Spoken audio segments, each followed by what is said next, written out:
কারণ আজ যতদিন ধরে এই লাস্টার মামলা হয় না গেলে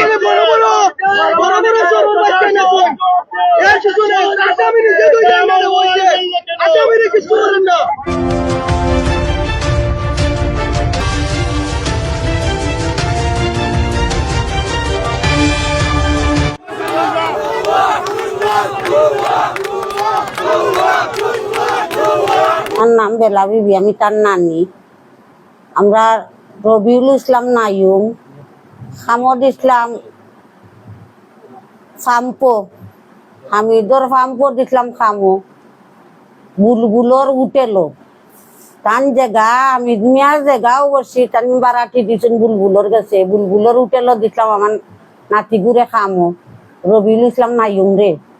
অনেক খামো যাওয়া সত্ত্বে অন্তনে গুম করে দিছে, করিয়া মারিয়া ফেলাইছে, তারে নির্যাতন করছে, তারে দর্শন করছে বুলবুলে।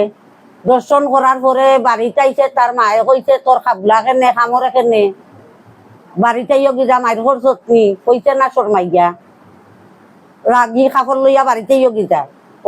ও কথা কইয়া ফাটান রিপোর্টটা কেউ তারা গুম করে দিচ্ছে।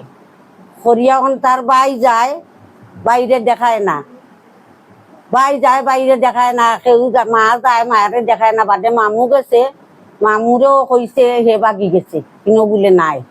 তখন আমরা তারে জিকানিত গেছি, আমি আমরা খবর দিন 3 দিনের টাইম লইছি, বলছেন 3 দিনের ভিতরে হে টুকাইয়া বা করতো, আমরাও টুকাইতাম।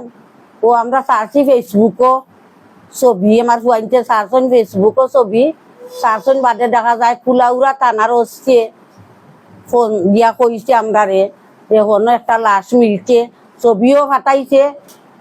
বাদে দেখা যায় আমরা মাইনচার ছবি মিল, আমরা মানুষের কাপড়, আমরা মানুষের গেঞ্জি, আমরা মানুষের আংটি, আমরা মানুষের বেল, আমরা মানুষের মানি ব্যাগ, আমরা মানুষের ফ্যান, সব আমরা ফেস সেকারে শেষ, আমরা সব আমরা আমরা গেছি, খবরাখবরি করছি, করার পরে এরার লোকে যোগাযোগ করছে, করার পরে তারা আমরা লোকে যোগাযোগ করি মৌলবাজার টানা টাইনা দিছে, মৌলবাজার টানা টাইনা দিছে। আমরা খুব একটা কষ্ট করছে করিয়া আমরা টানা থাকি চাইছি লাশটা উদ্ধার করতাম পারছি না।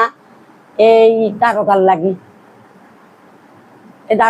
উদ্ধার করতাম পারছি না। এই দারোগায় হনো গিয়া যা ব্যবহার করছে, কয় লাশ আমরা নাই, কি গুগলে ফঙ্গ জন্মর ফঙ্গ।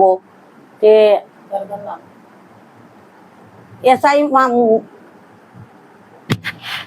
এসআই কিতা দারোগা পুরা নাম আমার মনে নাই, মবচ্চল, এসআই মবচ্চল, দারোগার নাম হইলে এসআই মবচ্চল। এই দারোগা হৌতা না তো গিয়া কয় লাশ তারার নাই। ও না আইছিল ইনকারিত আমারে কয় তুমিও তো লুকাইয়া তো রাখতে পারো, তুই কিবা কইতে আরো যে তোমার নাতি নাই, তার উপরে চাপ পালাইতাই। থানাত কাছে বাদে যে আসামিরে খান্দার তো ইয়া কয় তোমার বার্তনে নাই হয়েছে, তুমি কখনো বেটাই লুকাইছে এ বেটার ইন্তনে নাই হয়েছে করি। আমি কইলাম স্যার আপনি দেখছেন আপনি লগে গেছিলেন, ও বিচারারে দিকা তার অন্তরে নাই হয়েছে, আমরা অন্তরে নাই হয়েছে। এসালো বেটা কয় না ডিউটি করছে, ও বুলবুলে কয় না ডিউটি করছে আমার এই শুক্রবার তাকে নাই হয়েছে। আর দারোগায় সাক্ষী দিলাই কয় না তোমার ইনর ডিউটি করছে না, তোমার বার্তাই নাই হয়েছে, তারও বেটারে দুশো করে। এর বাদে আমার বাড়িতে আমি লুকাই এত রাখছি।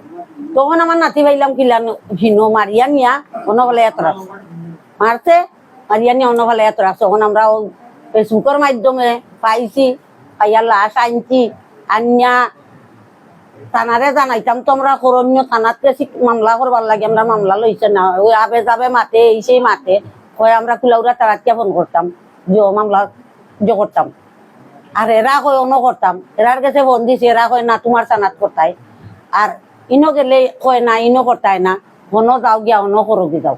মানে আমরা নিরুপায়, আমরা গরিব মানুষ, আমরা বড় কষ্ট করি নাতিকে পাইছিলাম। আমার মুড়ি অসহায় কাম কাজ করেছে, ভাত খায় কষ্ট করে ভাইছি, আমি আমার মুখ উঠে রাখছি। কখন আমার নাতি নাই, আমি দুনিয়ায় থাকছেও পিঠা করতাম, আর আমার গরিবর বিচারটা পাইলাম না। আমার বিচারখান সরকারের জন্য হয় না, আমার বিচারখান চাই আমি। রবিউলের হত্যার বিচার আমি চাই, বুলবুলের ফাঁসি হইতো। রবিউলের হত্যার বিচার চাই আমি, বুলবুলের ফাঁসি হইতো। দোষী খারি যতজন কতজনের ফাঁসি হইতো, যতজনের দোষী মালাইতাম পারি আমি প্রমাণ দিতাম পারমু, যতজনের প্রমাণ দিতাম পারমু কতজনের ফাঁসি হইতো। আমার নাতি দুনিয়াত নাই, আমরা মা দুনিয়াত টাকা মরার সমান মা ফিট, মায়ে মারতে পারেন না, মার মাতার না, মার ও সেকেন্ডে সেকেন্ডে খবর লাগি যায়, মায়ে মারতে পারতো নাই। যা শুনবার আমি কইলাম, আপনারা শুনছেন, ওগুতা আমার দেখিয়া দেন যেন আমার বিচার চাই, আমি রবিউলের হত্যার বিচার চাই, ফাঁসি হইতো।